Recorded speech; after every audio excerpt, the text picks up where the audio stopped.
Les enfants, alors je suis content de vous retrouver aujourd'hui pour ce cours de Moussar. Pour ces cours de Moussar, comme vous l'avez vu, ces derniers temps, on a beaucoup parlé des sphirotes du Homer que nous comptons en ce moment. On sait bien que chaque jour du Homer, on compte une sphira qui représente un des caractères de l'homme. D'accord? Parmi les caractères que nous avons comptés cette semaine, cette semaine, nous avons commencé à compter la Mida de Netzach, Netzach qui veut dire la victoire, mais qui veut dire également la confiance en soi, qui représente également l'éternité. Vous allez voir que tout ça se rattache. Ok? Tout d'abord, nous allons commencer par compter le premier jour de Netzach. Ok, c'était vendredi. Nous avons compté le Chesed chez Benetzach, la bonté qui est à l'intérieur de la victoire. Alors, qu'est-ce que c'est que la bonté qu'il y a à l'intérieur de la victoire? À quoi ça nous fait penser? Alors, tout d'abord, il faut savoir que la victoire, à première vue, ça a l'air d'être quelque chose de bien, ça a l'air d'être quelque chose de positif, ça a l'air même d'être quelque chose qui est demandé. Ok. Je suis sûr que vos professeurs, ils vous demandent de tout faire pour réussir, ils vous demandent d'obtenir la victoire. Vos parents veulent que vous réussissiez. Réussir, c'est toujours quelque chose de positif a priori. Mais là où ça peut être risqué, c'est que qu'est-ce qu'on essaye d'obtenir? Qu'est-ce qu'on essaye de réussir? Dans quoi on s'est engagé? Qu'est-ce qu'on a envie d'obtenir? Et c'est là où ça fait toute la différence. Chesed chez Benetzach, la bonté qu'il y a dans la victoire. Là où on encourage quelqu'un à obtenir la victoire, à réussir, c'est quand il s'est fixé un but positif, c'est quand il s'est fixé un but qui est bien, un but qui est rempli de bonté, qui est rempli de bonne action. Quand on se fixe un but positif, un but que la Torah demande, c'est là qu'on encourage la victoire.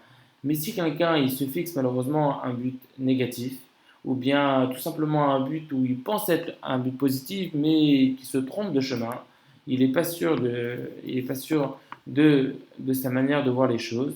Et donc malheureusement, la victoire qu'il essaie d'obtenir peut passer par des actions négatives. Je vais vous donner un exemple. Par exemple, quelqu'un qui, qui a un but a priori positif, par exemple, il a envie de réussir dans la vie, il a envie de devenir un grand médecin. Alors il va se dire, bien sûr, c'est quoi la technique pour devenir un grand médecin? C'est d'aller d'aller dans une école de médecin pour apprendre la médecine.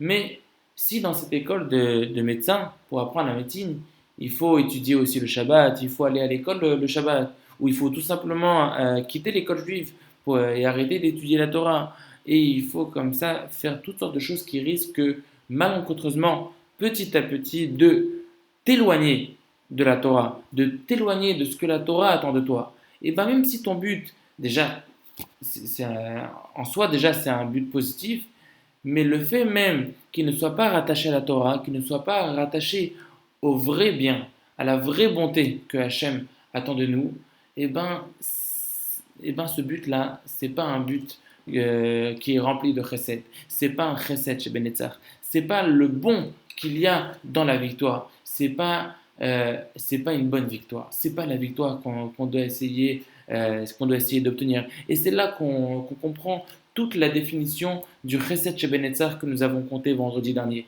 Dans le Chesed chez Benetzach, c'est-à-dire qu'avant même de tout faire pour obtenir une victoire, il faut déjà être sûr de savoir dans quel but on doit s'engager. Il faut être sûr de savoir où est-ce qu'on doit arriver. Si tu sais pas encore, si tu n'es pas encore certain, ou si tu pourrais te tromper du chemin que tu dois emprunter pour arriver et du but que tu as envie d'atteindre et de ce que tu as envie d'obtenir à la fin, là malheureusement le chemin pour y arriver peut être différent et le chemin que tu peux emprunter pour y arriver peut être tout le contraire du bien. Et c'est pour ça qu'il faut tout d'abord faire très attention que le but qu'on a envie d'obtenir, c'est un but qui est 100% en raccord avec la volonté d'Hachem, avec la Torah, avec les mitzvot, avec toute notre identité juive, avec toute notre personnalité et toute notre identité. Et une fois qu'on est sûr que le but qu'on a envie d'atteindre, c'est également le but que la Torah attend de nous, c'est également le but que Hachem veut qu'on atteigne, alors là, non seulement que c'est une bonne victoire qu'on va réussir, mais on va également avoir toutes les forces pour y arriver. Et c'est là qu'on va obtenir Chesed Shebenetzach. Donc là, je vous parle d'un exemple assez exceptionnel sur la victoire. Mais il faut savoir en fait que la victoire, ça peut être parfois des petites choses. Là, je vous ai donné un exemple avec quelqu'un qui a envie de devenir un grand docteur. Mais en fait, la victoire, c'est sur plein de petites choses. Par exemple, même une toute petite victoire pour quoi que ce soit qu'on puisse prendre sur nous, pour quel que soit le but qu'on veut atteindre, pour une petite chose, un but qu'on veut atteindre à la fin de l'année, un but qu'on veut atteindre à la fin du trimestre, un but qu'on veut atteindre juste sur une matière, ou parfois même pas même quand ça n'a pas forcément, c'est pas forcément lié à des études, même dans notre vie privée, quel que soit le but qu'on veut atteindre, même un tout petit but, même quelque chose qu'on a envie d'atteindre dans pas longtemps, il faut toujours s'assurer à quel point il est rattaché à la Torah, à quel point il est lié à notre vie juive et à quel point c'est un but qu'on doit atteindre. Et si c'est le cas, alors là, on va obtenir une chesed chez Benetzach. On va obtenir une victoire remplie de bien et de bonté. Ça, c'est pour chesed chez Benetzach. La deuxième sphira qu'on va apprendre aujourd'hui, c'est la sphira de Netzach Shebenetzach. Alors ça, c'est une sphira explosive, vous allez voir. Alors déjà, la Netzach Shebenetzach, c'était la sphira du 25e soir du Homer, Yudia, le 10 Iyar, de lundi. Donc c'était hier. Ok, donc hier, nous avons compté le 25e jour du Homer et nous avons compté la 25e Sphira sur les 49 et c'était Netzach chez Benetzach. Donc si Netzach c'est la victoire, alors imaginez-vous quelle victoire, Netzach chez Benetzach, la victoire de la victoire. Qu'est-ce que ça pourrait bien être? De quoi on parle? A priori, une victoire, ça a l'air d'être total. Une victoire, c'est une victoire. Qu'est-ce que c'est qu'une victoire qui est dans la victoire? Qu'est-ce que c'est qu'un Netzach chez Benetzach? Alors, vous allez voir à quel point c'est extraordinaire. Comme on l'a expliqué tout à l'heure, la victoire c'est bien, mais seulement la victoire qu'on s'est fixée dans un but positif. Mais quelqu'un qui obtient une victoire dans un but négatif ou un but qu'il doit éviter, c'est pas une victoire qui enchante, c'est pas une victoire dont on est fier. Vous comprenez? Donc, c'est pour ça que, comme on vient de le dire juste avant, tout d'abord, il faut bien vérifier quel genre de victoire on essaye d'atteindre. Mais qu'est-ce que c'est à l'intérieur de cette victoire, la vraie victoire? C'est-à-dire qu'en fait, pour toute victoire qu'on essaye d'obtenir, il y a une sorte de petite introduction. Alors déjà, n'oubliez pas qu'on parlait bel et bien d'une victoire positive. On parle bel et bien d'une victoire qu'il faut atteindre. On va prendre comme exemple tout simple. Par exemple, imaginons que je suis un juif qui a du mal à prier. Je ne sais pas bien faire ma tefila, ça m'ennuie, ça m'embête un peu, c'est trop long, j'y arrive pas. Mon Yetzirah, il est particulièrement fort pendant ma tefila. C'est très difficile. J'ai essayé, mais c'est très difficile. Et parfois même, je préfère ne même pas être là. Je préfère même pas être là pendant la tefila. Comme ça, au moins, je suis sûr de ne pas déranger mes camarades. Alors, qu'est-ce que c'est que la Netzach chez Benetzach? C'est-à-dire que parfois, on est tellement découragé de réussir quelque chose, on est tellement découragé de pouvoir atteindre un but, que parfois, on n'a même pas envie d'essayer. On est persuadé qu'on ne pourrait jamais réussir.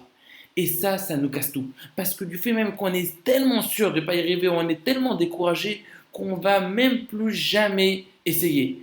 Et quand on arrête carrément d'essayer, quand on essaye même plus de retenter le coup, et doucement, on va encore plus s'éloigner. Avant, on faisait pas très bien notre fila, mais maintenant, on va carrément diminuer notre fila. Après, on va arrêter de la faire de temps en temps. Et après, on va complètement l'oublier. Et après, on va même plus en parler.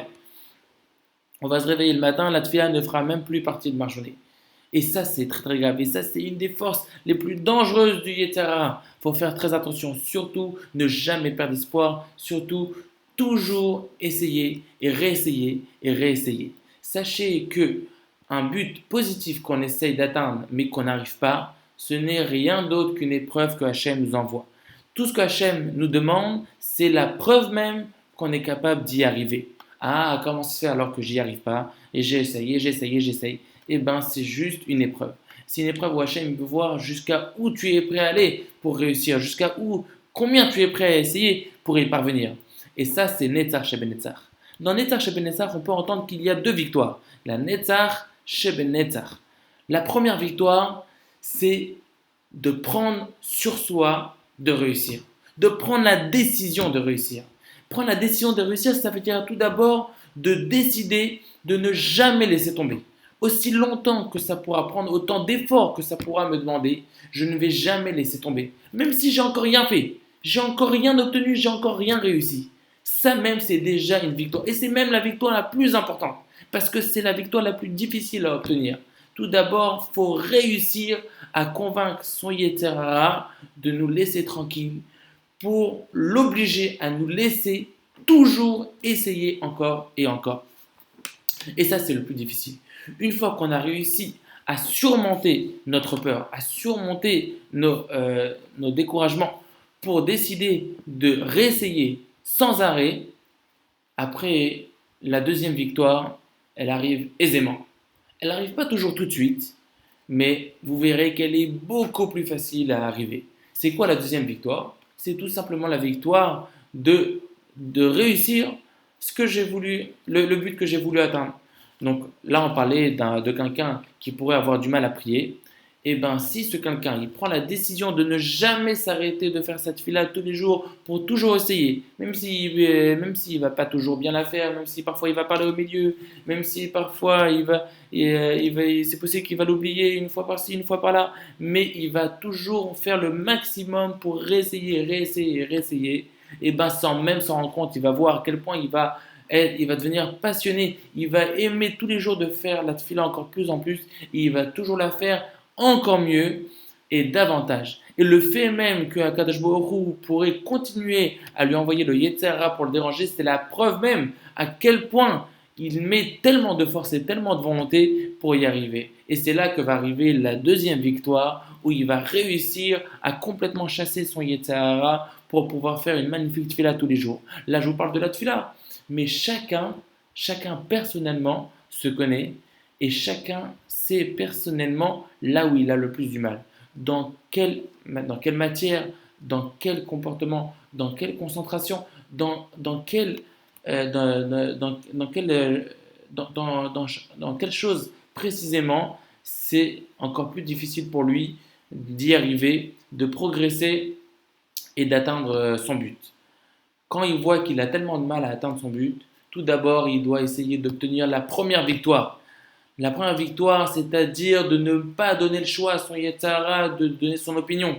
Tout d'abord, il décide qu'il va toujours essayer et tenter encore et encore d'y arriver. Même s'il n'a encore rien réussi pour l'instant. Il a zéro. Il n'a même pas encore commencé. Il n'a même pas encore commencé à progresser. Mais cette victoire qui va décider de ne jamais laisser tomber, c'est la victoire la plus difficile et c'est la première victoire qu'il va obtenir. Une fois qu'il a cette première victoire, une fois qu'il a la Netzach, la victoire, alors il va obtenir la Netzach Sheben Netzach. C'est la victoire qui suit automatiquement la première victoire. Et il verra que quel que soit le sujet, quel que soit le point où il a du mal, même là où il a le plus du mal, où il a l'impression de toujours laisser de côté, même ce qu'il a l'impression qu'il ne jamais il va y arriver, il va réussir à atteindre son but, que ce soit dans la concentration ou que ce soit dans une mitzvah dans une mise en particulier, ou que ce soit dans quoi que ce soit dans sa vie quotidienne en tant que garçon juif ou en tant que fille juive. Et ben, chaque personne telle qui se connaît, il va tout d'abord prendre la décision pour obtenir la première victoire. Et naturellement, la deuxième victoire va immédiatement arriver. Et si ce n'est pas tout de suite, mais en tout cas, elle arrivera certainement. Voilà, ça c'est le Netzach Sheben Netzach, c'est la sphira que nous avons comptée hier, lundi. Et c'est une sphira exceptionnelle parce que j'arrête pas de vous parler de victoire, mais vous devez savoir qu'en fait, une victoire, c'est tout simplement une décision qu'on prend et qu'on applique et qu'on applique matériellement. Du moment qu'on prend une décision quelconque et qu'on la met à l'œuvre, ça s'appelle une victoire. Si par exemple je vois un ami qui me dit qu'il se sent mal et donc demain il ne viendra pas à l'école, si au fond de moi tout de suite déjà je prends une décision, je dis il va avoir besoin d'aide, demain il faut que je prenne mon cahier à la maison pour pouvoir le lui prêter ou pour pouvoir lui envoyer les devoirs, le fait même que le lendemain j'applique cette décision et que je vais aider mon ami, j'ai pris une victoire. Mais là, il y a eu deux victoires si vous regardez bien. Il y a eu la victoire d'avoir pris cette décision et ensuite la victoire suivante d'avoir fait ce que j'ai décidé de faire. Ça, c'est la Netzar Shebenetzar. J'étais très content d'avoir fait encore ce cours avec vous, ce cours de Moussar, où on a parlé tout d'abord de Chesed Shebenetzar, de trouver les bonnes victoires à atteindre, et ensuite de Netzar Shebenetzar, de jamais laisser tomber et de toujours prendre une décision, de tenter et d'essayer jusqu'à y parvenir. Voilà les enfants, alors je vous souhaite une très bonne journée et à demain.